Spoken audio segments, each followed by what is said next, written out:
we shall. All these things we ask of the Father in your name, Jesus. Amen. Okay, you all have a sacred and solemn responsibility, but two actually. One is, when I'm done here, remind me my sermon is there so I can put it in my prayer book. Otherwise, yesterday, one of my favorite episodes of Modern Family is this father who's ADHD out the wazoo, trying to work with his son, who's likewise ADHD, and you see the father going through the house, starting projects and getting distracted and not finishing them. Well, yesterday I managed to both put clothes in the washer and forget to turn the washer on, and put dishes in the dishwasher and forget to turn the dishwasher on. So I'm just really confronting my mortality or my limits or something. The second thing is this. Belinda Charbonnet had a friend who was on the prayer list who's died. We're offering Eucharist for him today. I didn't have time to make myself the huge 80-pitch note that I normally do to put on the altar, so I remember when we're done here, just say to me in one unified voice, Belinda Charbonnet, and then I'll remember to go do this. This is our last class. I probably should have been aware, but I wasn't aware. You're back from New York? No, I'm going Wednesday. Oh, I had the wrong week in my head. Okay. Are we surprised?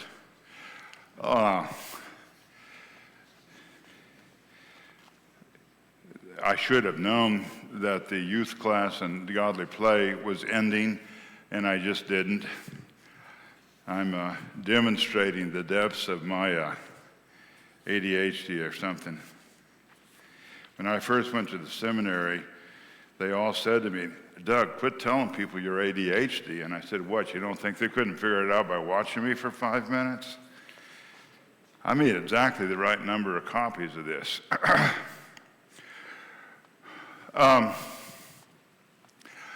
Very briefly, today's Pentecost, as you all know.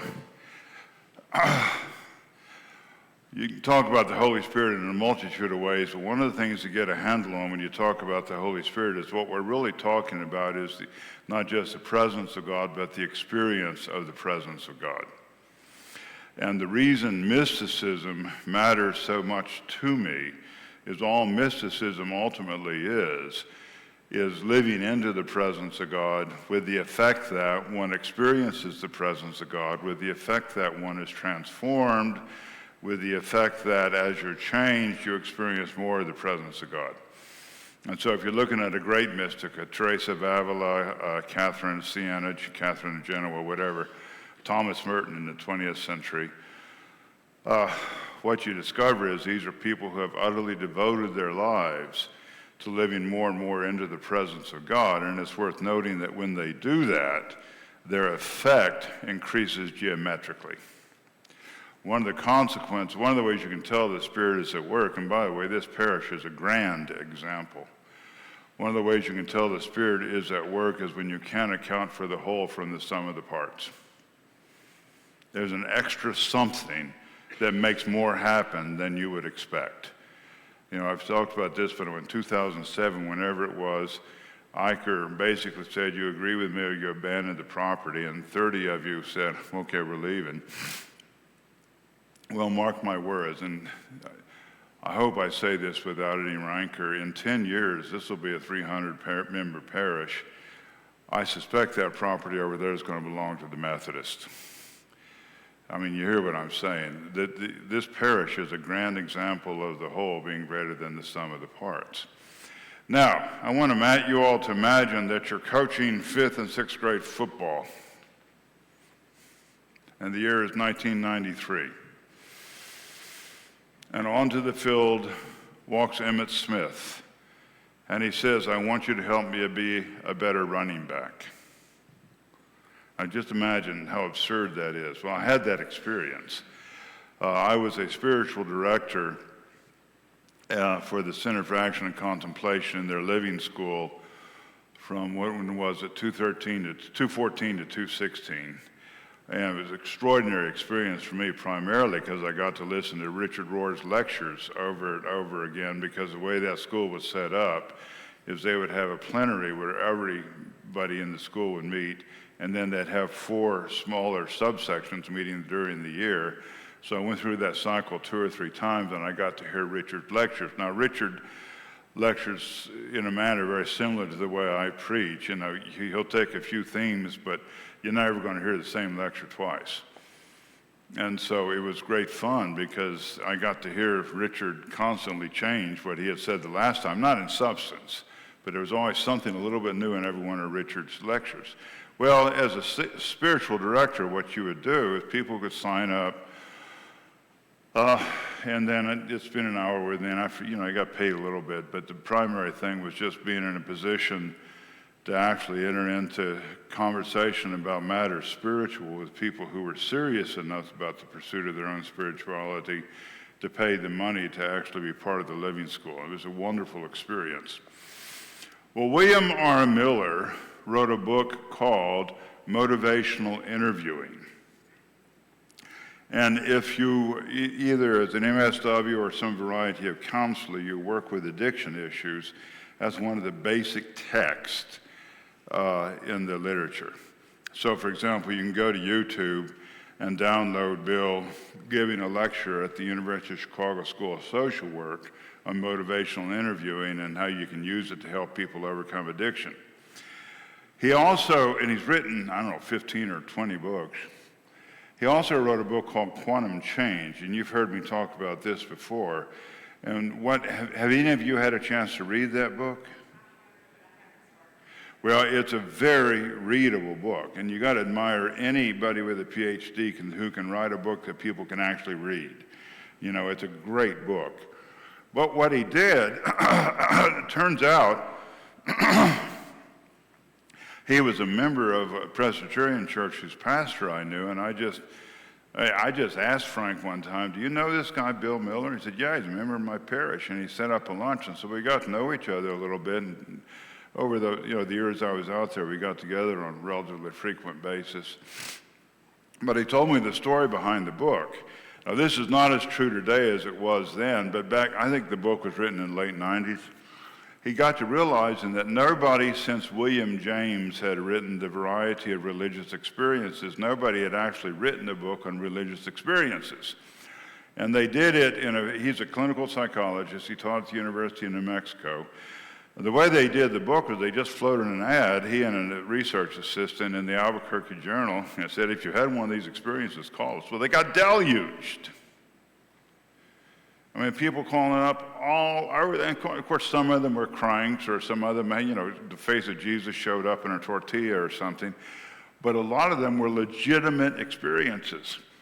And he had no idea they were going to have the response that they had. And one of the experiences I've had, as you can surmise from my having all these slides, I've taught this class in a variety of places, and what invariably happens is after one of these sessions, 2 or 3 people will come up and say, I want to tell you about an experience I had. These experiences are immensely more common than we're inclined to believe. But what happened was, the 2 great experiences that everybody refers to are, of course, Ebenezer Scrooge, and I know it's fiction, but it's fiction that tells a profound truth. In one night's time, the guy goes through a complete conversion, a complete turnaround. He's got a changed character. And of course, the other example everybody knows is Saul on the road to Tarsus, Saul on the road to Damascus. Saul was from Tarsus. And by the way, Saul is the Hebrew version or the Aramaic version of the Greek Paul, which is the Greek version. I mean, he didn't change his name after the experience. He just was dealing with 2 different communities. But another example that's a major one is a guy named Bill W., and you all know who Bill W. was. He was a great founder of 12-Step and of Alcoholics Anonymous, and a fascinating character in his own right. Get to reading this guy's life, it's just fascinating. But he was a drunk's drunk. And I mean, he was just absolutely incorrigible. He could not quit drinking. And he was in the sanitarium for, the 5th or 6th time, and he basically prayed the prayer, God, if there is a God, help me. And guess what he suddenly found himself surrounded by? White light. He said, I felt myself to be on the top of a mountain. And if all you got to do is, if you want to understand that white light, it shows up everywhere. A light brighter than any fuller could make it, is the way the Gospel of Mark puts it in describing the transfiguration. And suddenly he was changed. He never took another drink. And this was in the 30s, and the 30s was, certainly in the scientific professions, was kind of the peak of the materialist reductionistic moment. If it's not material and it can't be measured and experimentally verified, it's not so. And his doctor was apparently a very fine doctor, and I think a believer in this stuff. But he came in, and Bill said, do I look different to you? And the guy said to him, Bill, I'm a man of science, so I can't say what's happened to you, but I can tell you this, the Bill I'm talking to today is not the Bill I was talking to yesterday. Now, the point I want to make in all this is this stuff is for real, and it really, really happens. And what's fascinating, and this kind of goes to why I wanted to finish the class with this, is it really changes people. Now, the big challenge in all this is you read this stuff, say, okay, Lord, why can't I stay on a diet? Well, reminds me of a horrible old joke. I won't go through it, but just choose your dumb person, whatever you want to choose, who keeps saying, Lord, help me win the lottery. And after the third request, the voice of God says, would you do me a favor and buy a ticket? The point I'm trying to make is the idea that this is magic and that you can just say, hey, God, I want to change this way. It's not how it works. You got to do your part. I got to do my part. But the reality of the matter is people's lives are changed. Now, I want to run through these lists. Oh, the reason I brought Bill up and Emmett Smith is he came to me for spiritual direction. When I was working for the Center for Action and Contemplation, and he's the only person with whom I did this, but I just said, Bill, there's no way in God's good green earth I'm going to try to offer you spiritual direction and you cannot pay me. I mean, I was just floored. I was like Pop Warner football coach talking to Emmett Smith.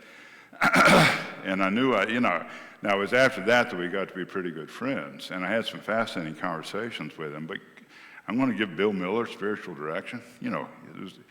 But I came to respect the man enormously. Now, here's the thing. You've heard me talk about a spirituality of the two halves of life. And you all heard me quote Lincoln. There have been many times I've been driven to my knees by the depth of my conviction that I had nowhere else to go. Until you've had that experience, you're not prepared to receive the grace necessary to really live into the second half of your life.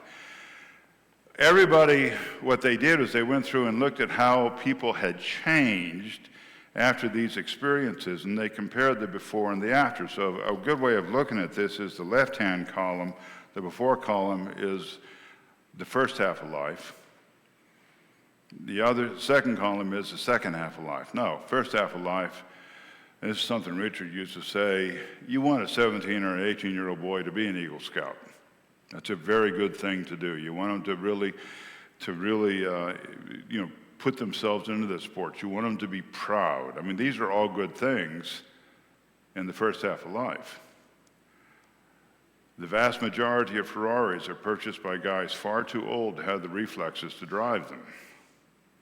Now, the point I'm making is where it gets sad is when you're in your 50s, 60s, and 70s and you're still living by the values which informed your 20s. We need to be in the second half of life. One of the interesting things about these experiences is that they push people into the second half of life. So, what are your primary values for men prior to an experience like this? Wealth. I want to make as much money as I can. Adventure. So I can go to, name your place that's very adventurous. I want to climb Everest. I actually had a funny experience.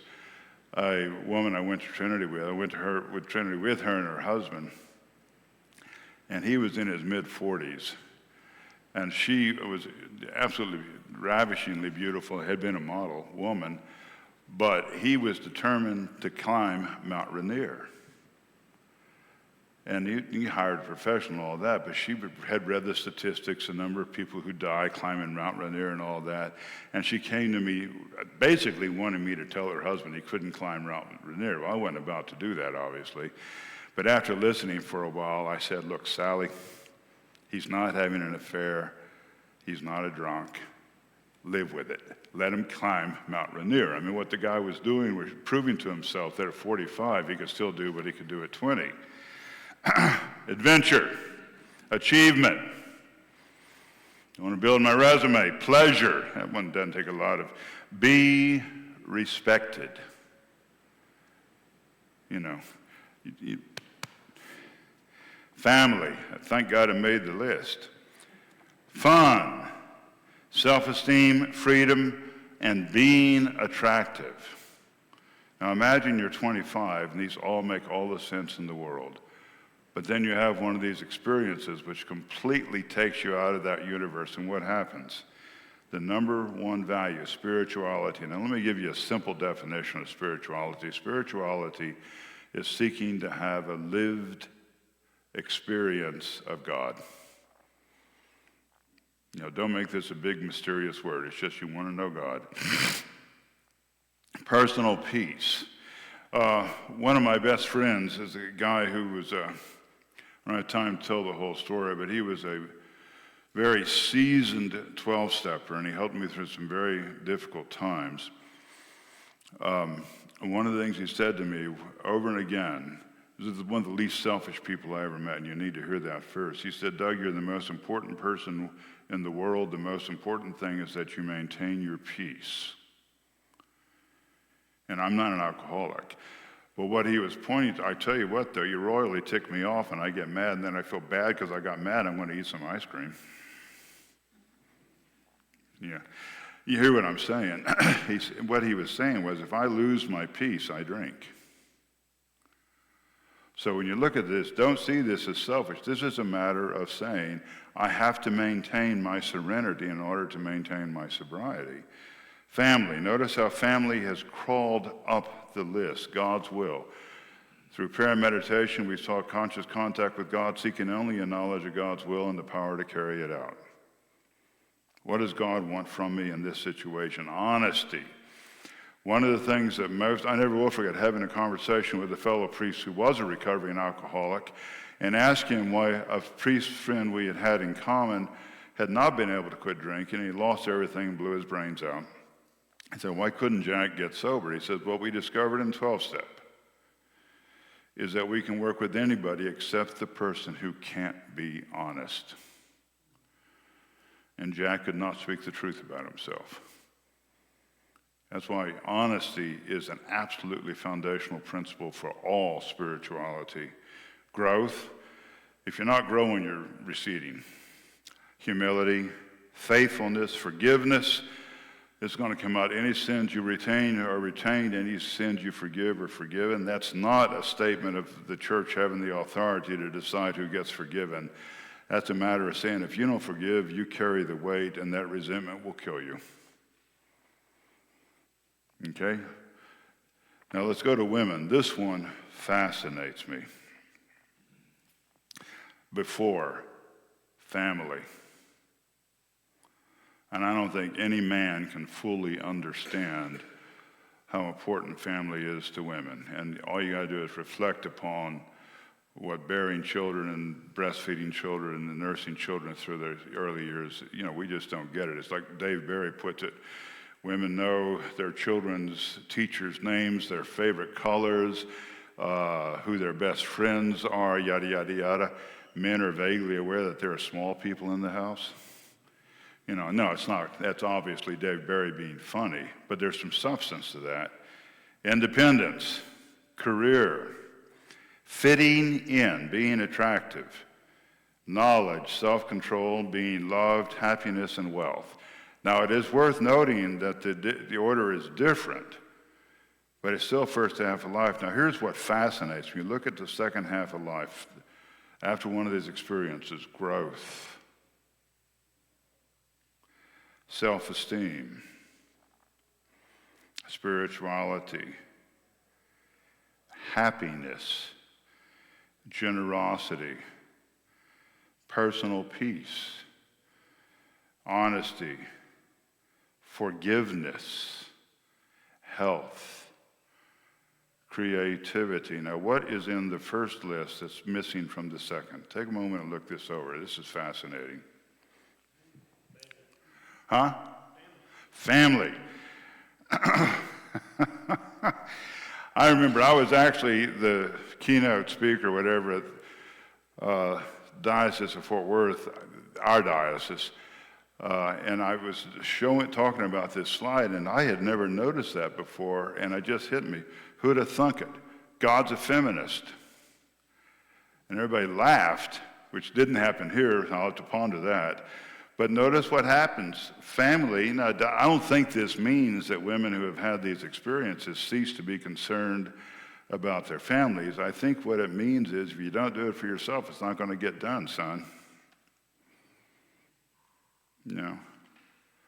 I heard one mother, and this really impressed the bejeebers out of me, tell me about her teenage son washing his own clothes. I think that's incredible. That's wonderful. Actually getting across to a teenager, you got to take care of yourself. Doesn't mean that family doesn't matter to them. It means that they understand that they matter. Did a lot of systems therapy in my time. It's a system, I'm not going to spend a lot of time on this, created by a guy named Murray Bowen. But one of the things that systems theory teaches is that a real mistake in parenting is being what they call child-focused. And the simplest way to think of child-focused is you're a helicopter mom. You're hovering over the kid, making sure he or she does everything exactly as they ought. And the effect of that is that the mother has no identity separate from the child, and the child, in order to get an identity separate from the mother, often has to really rebel with the effect that the mother feels, I did all this for you and this is the thanks I get. Have you ever known a mother who suffers that?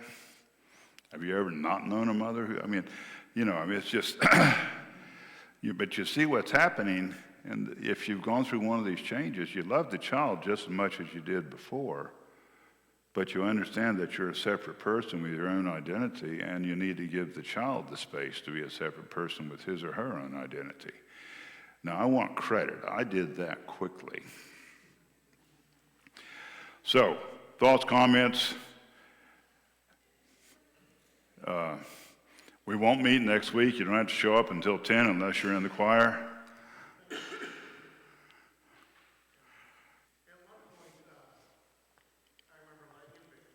You remember what? I was lying in bed, and I just said, Lord, give me a sign. Give me a sign. And immediately thereafter, I got the giggles like you wouldn't believe. I had the spirit of happiness just pour through. It was just wonderful. May God be praised. May God be praised. That said, as you're going to hear in my sermon, I've had experiences like that. By the way, this is the 35th anniversary of my ordination to the priesthood. That is, landing on Pentecost is really kind of wonderful.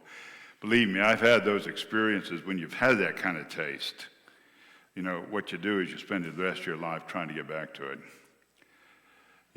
But the interesting thing is this. My major growth has come not because I've been touched by the Spirit of God, but because I've despaired. That's why I say I don't think God says, okay, I'm going to make everything easy for you now. In fact, the exact opposite happens. But, spiritual literature worldwide will tell you the greatest growth comes when you experience the absence of God, not the presence of God, unless you're talking about one of these kinds of experiences. And then, by the way, this doesn't last. The effect lasts. But God's not Santa Claus.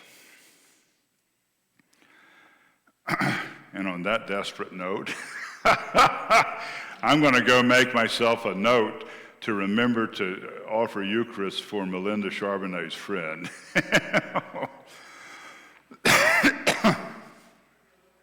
It's been wonderful.